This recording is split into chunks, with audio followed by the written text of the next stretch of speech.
Nós vamos abrir, irmãos, a palavra de Deus na carta aos Hebreus, capítulo 9, versos 27 e 28. Hoje à noite eu gostaria de falar a respeito talvez da característica principal que identifica o Evangelho como a verdade de Deus em comparação com outras vozes que soam no mundo religioso pretendendo vir da parte de Deus. Hebreus capítulo 9, de 27 a 28. E assim como aos homens está ordenado morrerem uma só vez, vindo depois disso o juízo, assim também Cristo, tendo se oferecido uma vez para sempre para tirar os pecados de muitos, aparecerá segunda vez sem pecado aos que o aguardam para a salvação. Aqui nesses dois versículos nós temos 4 verdades fundamentais e que se constituem no alicerce do cristianismo. Primeiro, que todo mundo vai morrer e só vai morrer uma vez. Você não vai morrer duas, você vai morrer uma. Segundo, que depois da morte você vai ser confrontado com o juízo. Você vai prestar conta da sua vida diante de Deus logo depois da morte. Terceiro, está no verso 28, da mesma forma que nós morremos uma vez e depois disso vem o juízo. Terceiro, Cristo morreu uma única vez para tirar os pecados de muitos. E quarta verdade, Ele aparecerá uma segunda vez, não para salvar, mas para aqueles que o aguardam para a salvação. Essas 4 verdades podem ser tomadas como sendo o fundamento ou pilar da fé evangélica, e essas verdades nos ajudam a fazer a distinção entre aquilo que é o verdadeiro evangelho, a verdadeira religião, e aquilo que se passa por isso no mundo de hoje. O autor dessa carta tinha como objetivo instruir os cristãos judeus. A carta é chamada aos Hebreus porque esse é outro nome para aqueles que são judeus. O objetivo do autor, ao escrever aos cristãos hebreus, era mostrar para eles que a religião que Deus revelou no Antigo Testamento, o judaísmo que está no Antigo Testamento, consistia em muitas repetições, exatamente porque era provisório.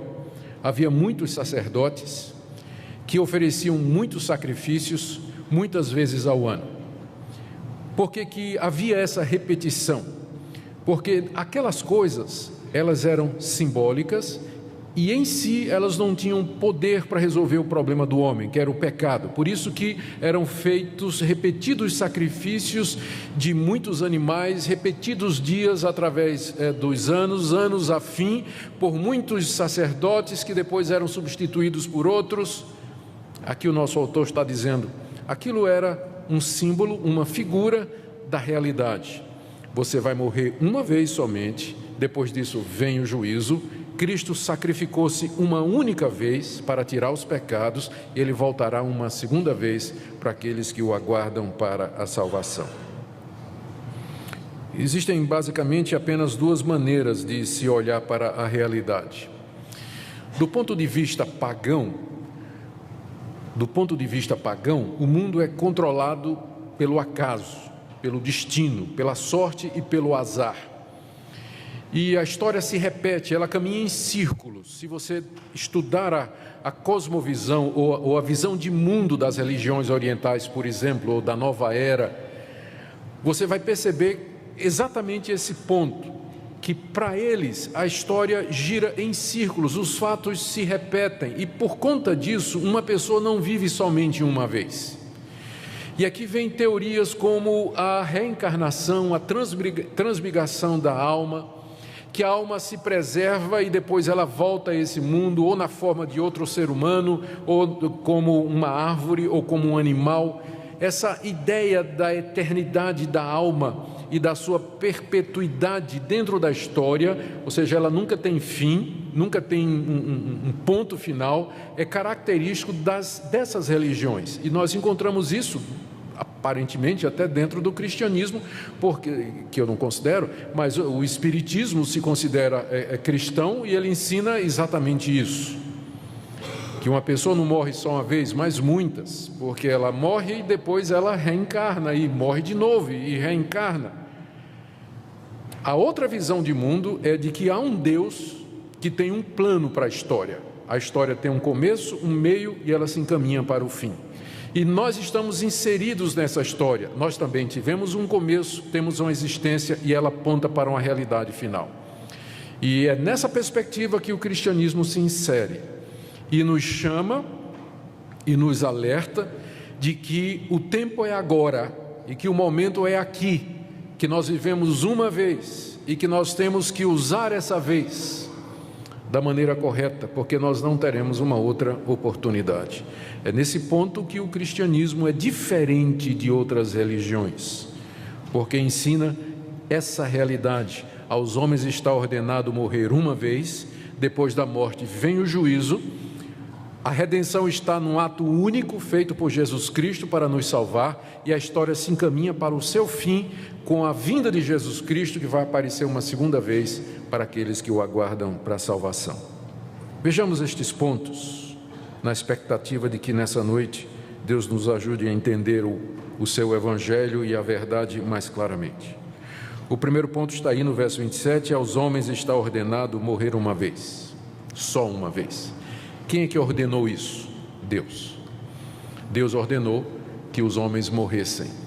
Deus ordenou que os homens morressem. Quando Deus criou o homem à sua imagem e semelhança, o colocou sob teste no jardim e o avisou: você pode comer de todas as árvores do jardim, mas dessa árvore do conhecimento do bem e do mal, você não vai comer, porque no dia em que você comer, você vai morrer.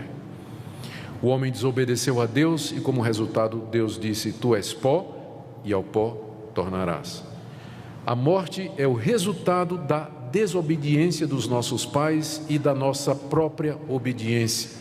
Nós fazemos parte de uma raça que está debaixo dessa ordenação de Deus, todos nós, porque pecadores, filhos de pecadores, membros de uma raça pecadora, estamos debaixo do salário do pecado, que é a morte. Você vai morrer e eu vou morrer. É o Altíssimo que determinou isso. A morte põe fim à nossa existência nesse estado aqui nesse mundo. É Deus que fez assim, como castigo para a nossa desobediência. A morte, ela vem então da parte de Deus. Nós nascemos, crescemos, existimos, nos desenvolvemos, mas começamos a morrer desde o primeiro dia em que fomos concebidos. É o que nos aguarda no fim da linha, e não há exceção. Você um dia vai enfrentar a morte, porque está determinado por Deus. Segunda coisa que esse texto nos ensina é que a morte é experimentada uma vez apenas. Aos homens está ordenado morrer uma vez, não duas. E se nos está ordenado morrer uma vez, isso significa que, uma vez mortos, outra realidade nos espera, que não o retorno a esse mundo, como algumas religiões ensinam e como algumas pessoas gostariam. A verdade bíblica é que a morte termina a nossa existência terrena no presente século, e que não há um retorno a esse mundo depois dela, porque nós então morreríamos de novo, uma vez vivos. Então é uma vez só, você nasce uma vez e morre uma vez. Você tem essa vida só, você não vai ter outra aqui nesse planeta, aqui nesse mundo, no estado em que ele se encontra. É uma oportunidade só. E nesse ponto, mais uma vez, eu digo, o cristianismo é diferente, porque ele nos confronta com essa realidade, com a fragilidade da nossa vida, com a urgência que cerca os nossos dias, e com a nossa responsabilidade diante de Deus, Religiões que ensinam que você morre e volta, melhorando, piorando, purgando seus pecados para ter outra oportunidade, elas têm o efeito, se levado às últimas consequências, de que as pessoas vão viver do jeito que quiserem, porque afinal elas vão morrer e vão voltar e vão passar por outras experiências e assim por diante. Mas o cristianismo diz: você só vive uma vez e vai morrer uma. Por isso a coisa mais importante da sua vida não é você ser próspero, rico, arrumar um casamento, ter um carro, uma casa, uma boa profissão, ser bonito, famoso. Não, a coisa mais importante da sua vida é se preparar para esse momento em que sua existência terrena haverá de cessar aqui. Porque o segundo ponto aqui que se segue a esse, e que é fundamental no cristianismo, é o que está aqui nesse verso, que vem em seguida, que diz que depois da morte vem o juízo. Eu sei que tem muita gente que gostaria que isso não fosse verdade, e por isso há tantas alternativas a isso ensinadas aí. Há pessoas que dizem que depois da morte acabou. Essa é a visão materialista, naturalista de mundo. Só há duas opções: ou a verdade última e fundamental é um Deus que criou todas as coisas e que o mundo existe pelo seu querer e pela sua vontade, e nós nos relacionamos com Ele. Ou a realidade última e final é a matéria, que também é eterna. E nesse caso não existe um plano, não existe um propósito. O universo é um caos, ele não vai para lugar nenhum, não há intenção nenhuma. O universo é frio, indiferente para nós. Tem gente que segue o caminho do naturalismo e do materialismo ateísta e vai querer dizer que a vida é aquilo que você vê, que nós somos apenas o resultado de processos químicos, que amor, alegria, pensamento, consciência é apenas resultado de interações químicas do nosso cérebro. O cérebro goteja pensamentos como o fígado goteja a bilis, já dizia um ateu. Tudo é químico. Tudo é matéria.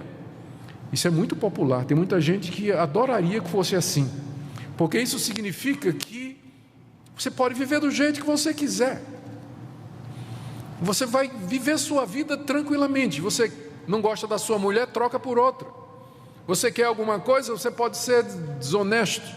Você pode usar dos recursos que quiser para obter o que quiser, porque se não há um Deus, se não há uma realidade final, se não há um juízo, eu não tenho a quem prestar contas, e só tem uma razão de você existir, que é o hedonismo, a busca do prazer, que é o que caracteriza a nossa sociedade hoje. Qual é a razão das pessoas viverem? A busca do prazer. Querem se satisfazer, querem se realizar. Mas se você sabe que depois da morte vem o juízo, isso vai fazer diferença. Eu sei que também tem gente que diz: não estou dizendo que depois da morte acabou, mas a gente entra assim num sono, não é? A gente vai dormir até o final dos tempos. Eu não vejo a Bíblia ensinando isso, embora a Bíblia se refira à morte como às vezes o sono, mas é simplesmente por causa da semelhança que há entre uma pessoa morta e uma pessoa que está dormindo. E também porque para o crente a morte na verdade é um sono, porque não é o fim, ele vai acordar na glória. Mas a realidade bíblica é que depois da morte cada um de nós vai enfrentar o juízo. O juízo vai ser executado por Deus. O que a Bíblia nos ensina é que quando uma pessoa morre, o seu corpo vai para a sepultura e a sua alma chega na presença do Criador. E ali então segue-se a um momento do juízo, de prestação de contas, em que você é confrontado com o autor da vida. E há apenas dois resultados desse confronto: ou você é perdoado por Deus, justificado por Deus, reconhecido por Deus, e recebe dele a vida eterna e já entra na presença de Deus, no gozo e na alegria de Deus, que na Bíblia é chamado como paraíso ou céu.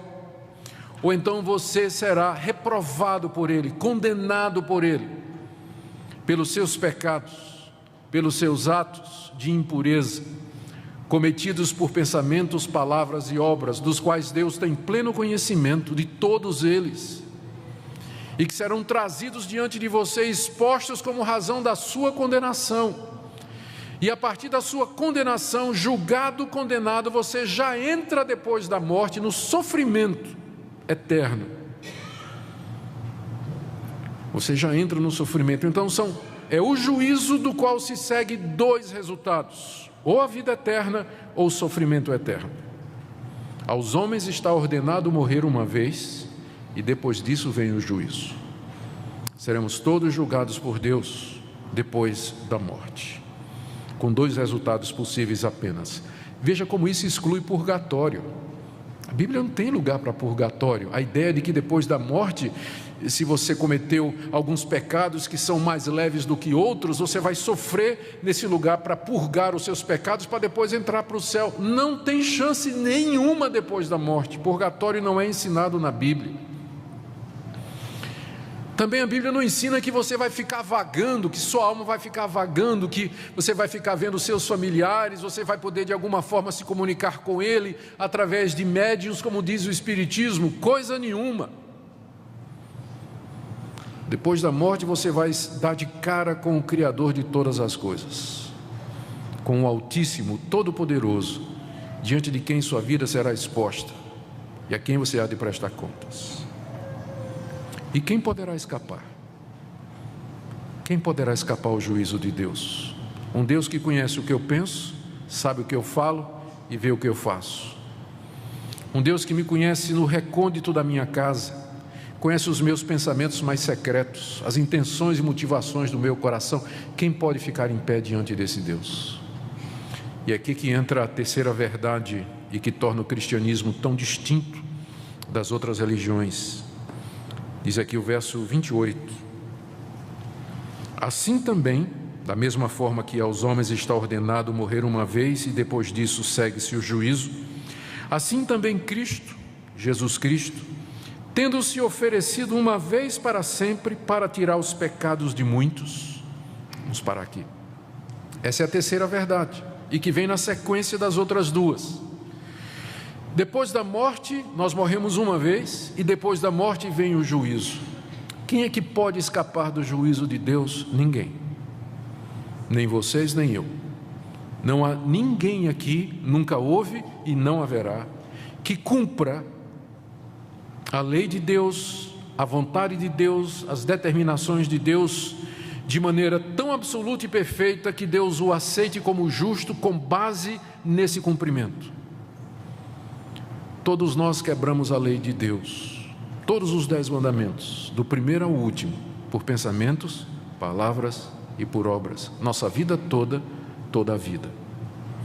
Não há um justo, um sequer. Não há quem entenda, não há quem busque a Deus, pois todos pecaram e carecem da glória de Deus. Como enfrentar o juízo de Deus? A resposta é essa: que esse Deus, que é juiz de todos os homens, na sua misericórdia, Ele enviou seu Filho Jesus Cristo, de acordo com o verso 28, que se ofereceu uma vez para sempre para tirar os pecados de muitos. Aqui você tem a diferença fundamental do cristianismo para as outras religiões. Nas outras religiões, o homem é o salvador de si mesmo. Pode pegar todas elas, pode comparar todas elas, religiões orientais, o hinduísmo, o islamismo, o budismo, todas elas vão lhe dizer a mesma coisa. As seitas cristãs vão todas elas dizer a mesma coisa: o homem é o salvador de si mesmo. Ou então, numa versão mais moderada, o homem coopera com Deus na sua própria salvação. Deus dá um passo e o homem tem que dar o outro.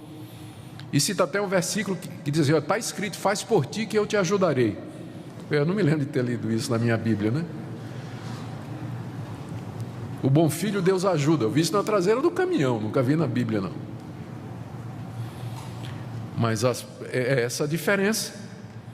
O homem é o seu salvador. Se ele seguir preceitos religiosos prescritos pelos gurus e sacerdotes dessas religiões, se ele se esforçar ao máximo para praticar a justiça, a verdade e o bem para com o próximo, se ele fugir de tudo aquilo que desagrada a divindade e conseguir se manter nessa posição, ao morrer, Deus vai pesar na balança as boas obras que ele fez contra as obras erradas, e se por acaso as obras boas que ele fez forem mais pesadas do que as obras más, então ele entrará no paraíso.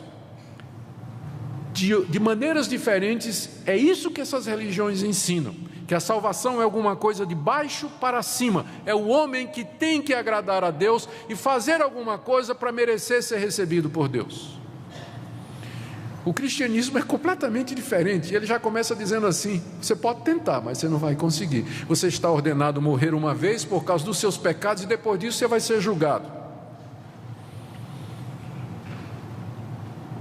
Não há um justo nenhum sequer. O cristianismo, como exposto na Bíblia, ele não nos passa uma falsa impressão a respeito de nós mesmos. Deus não tem o menor interesse em nos agradar, dizendo assim: vocês são todos bonzinhos. Deus olha para nós e nos vê pecadores da cabeça aos pés, cobertos de chagas, imundos, trapos de imundícia. Acabamos de ler na nossa liturgia, no profeta Isaías, as nossas obras, as melhores delas, são como trapos da imundícia. A expressão trapo de imundícia é uma tradução, é um eufemismo, é uma tradução que visa não chocar, mas eram os panos que eram usados pela mulher quando estava menstruada. Trapos de imundícia. É isso que são as nossas boas obras diante de Deus, diz o profeta. Por isso, no cristianismo, o movimento é diferente. Não é o homem subindo para Deus, mas é Deus vindo ao encontro do homem. Por isso o profeta pergunta: quem é Deus semelhante a ti? Quem é Deus semelhante a esse Deus que vem ao encontro de pecadores como nós? E ele veio na pessoa de Cristo. Foi por esse motivo que Jesus Cristo encarnou, nasceu, viveu. Foi por esse motivo que ele se deixou levar à cruz pela traição de Judas e sob o poder de Pôncio Pilatos. Porque, na verdade, aquilo que para os homens parecia a execução de um criminoso comum, era, na verdade, o ato redentor de Deus. Era Deus salvando pecadores. Era o Filho de Deus se oferecendo, como diz o texto, para tirar os pecados de muitos. De que maneira isso aconteceu? Na cruz do Calvário, Jesus Cristo recebeu a devida punição para os nossos pecados, nos estertores mortais, na dor que ele sofreu, a ponto de dizer: Deus meu, por que me desamparaste? Até o momento em que ele morreu de fato e de verdade. Ele experimentou a morte de maneira real. Essa morte para a qual nós estamos ordenados, Cristo a experimentou. E ao fazer isso, ao tomar o nosso lugar na morte, Ele é o nosso Redentor. Note que o texto diz que Ele apareceu para tirar o pecado de muitos, não é de todos, embora eu sei que tenha gente que diga isso, mas Ele apareceu para tirar o pecado de muitos, porque aos que não querem, aos que não vão crer, aos que não vão se arrepender, aos que vão acreditar que são bons o suficiente para merecer de Deus alguma coisa, aos que vão continuar na teimosia do seu caminho, e no dia do juízo, após a morte diante de Deus, eles serão confrontados pelos seus pecados e com o fato de que nunca fizeram coisa alguma para merecer de Deus clemência, misericórdia, compaixão. E o que lhes espera é o sofrimento eterno, sem fim. Eras e eras de sofrimento, de dor, de trevas. A Bíblia descreve como sendo um lugar onde há choro e ranger de dentes, onde o verme nunca morre e o fogo nunca se apaga.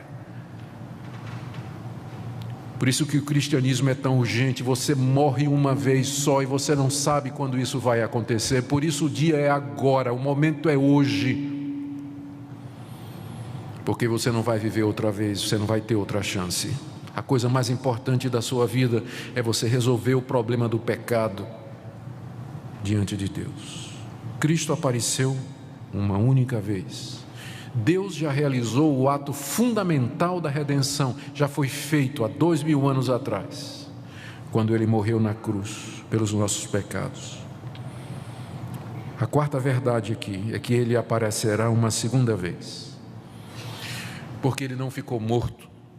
Ao terceiro dia, Jesus Cristo saiu da sepultura, testemunhado por pessoas que nos deram esses registros, que têm 2000 anos, 5.000 cópias, por homens que morreram por dizer isso, que Ele não ficou preso à morte, mas Ele venceu a morte ao terceiro dia. Pessoas que andaram com Ele depois de 3 dias, que conversaram com Ele, que o tocaram, que conversaram com Ele, o ouviram, comeram com Ele, e que morreram por afirmar isso. Eles disseram: Jesus ressuscitou dos mortos e subiu aos céus, onde está agora, aguardando o momento de retornar. E Ele virá uma segunda vez. Ele apareceu uma primeira vez, que foi a encarnação para tirar os nossos pecados, e aparecerá uma segunda vez, não mais para tirar pecados, porque isso Ele já fez, mas para aqueles que o aguardam para a salvação. Isso resume a vida do cristão, aquele que crê em Jesus Cristo, aquele que está arrependido dos seus pecados, aquele que sabe que é um pecador miserável, que nada tem em si que possa merecer o favor de Deus, e que joga a sua alma, o seu futuro nas mãos de Deus, na mediação de Jesus Cristo. Esse está aguardando a salvação, da qual ele já tem certeza e espera apenas a consumação. A Bíblia diz que a salvação completa se dará na vinda de Cristo, porque no presente momento nós já somos salvos. Pelo que Cristo fez, nós já podemos ter o perdão da culpa. Deus não nos considera mais culpados, de maneira que quando morrermos e estivermos no juízo, nós não enfrentaremos o julgamento de Deus ou a condenação dele, porque apareceremos diante dele como perdoados, porque Cristo pagou nossa culpa, não há mais débito, porque Cristo o cumpriu plenamente. Mas Cristo apareceu para tirar não somente a culpa do pecado, mas também nos livrar do poder do pecado. E quem de fato crê em Jesus Cristo e tem nele o seu Salvador, recebe já aqui nesse mundo poder para vencer a natureza pecaminosa, vencer o pecado. Por isso, uma das formas de nós sabermos quem foi alcançado pelo perdão de Deus, esses muitos que estão aqui, lembra que não é todos, esses muitos para quem Cristo se manifestou para tirar os pecados, como é que eu sei que eu sou um destes muitos? A resposta é: Cristo está tirando o poder do pecado da sua vida. Ou você continua vivendo no pecado como sempre viveu? Mas eu sei que Cristo morreu por mim e que perdoou os meus pecados, porque eu vejo no dia a dia que eu odeio o pecado, eu não quero pecar, eu quero viver para Deus, e que quando eu peco é uma tragédia. Eu peço a Deus que me perdoe, que me levante, porque eu quero continuar e aprender a viver de maneira santa. Se é essa a sua experiência, você está entre os muitos. Agora, se você frequenta uma igreja, diz que é cristão, mas a obra de Cristo não tem nenhum efeito prático na sua vida, você continua nos velhos pecados de sempre, não há mudança, continua com ódio no coração, ressentimento, não consegue falar com aquela pessoa, continua sendo desonesto, vendo pornografia, impuro, traindo a sua mulher, qual a esperança que você tem, qual a evidência que você tem de que você está entre esses muitos de quem Cristo tirou os pecados? Você não tem evidência nenhuma. O que existe é muita gente que pensa que é crente, que pensa que está salvo. Mas lembra que a salvação consiste nisso, que Cristo apareceu para tirar o pecado, e não somente a culpa, mas o poder do pecado em nossa vida. E finalmente, quando Ele vier em glória, Ele vai tirar a presença do pecado do nosso coração, vai transformar o nosso corpo de sofrimento no corpo glorioso igual ao dele, pela ressurreição dos mortos ou pela transfiguração, pela transformação, quando Ele vier, dos que estiverem vivos. e aí a salvação estará completa. Como está você nessa noite? O que é que você pensa de tudo isso?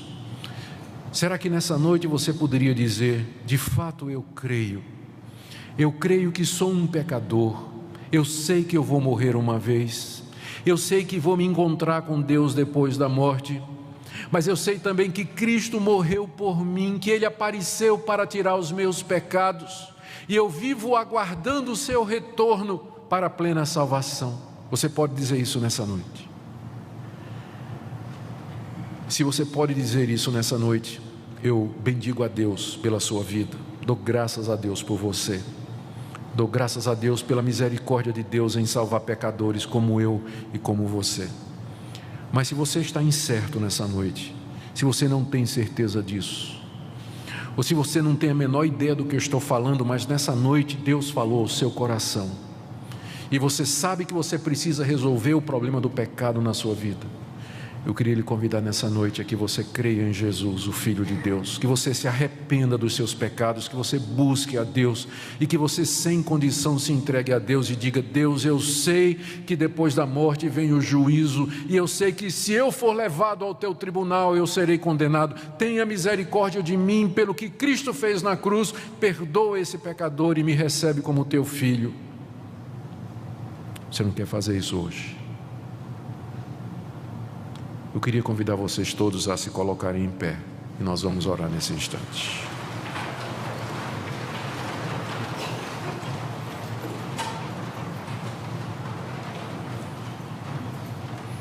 E eu queria que enquanto eu estiver orando, você coloque sua vida nas mãos de Deus, como pecador, reconhecendo que não tem mérito nenhum, que já ofendeu demais a Deus com seus pecados, mas sabendo que esse é um Deus gracioso e bom, que em Cristo Jesus oferece perdão.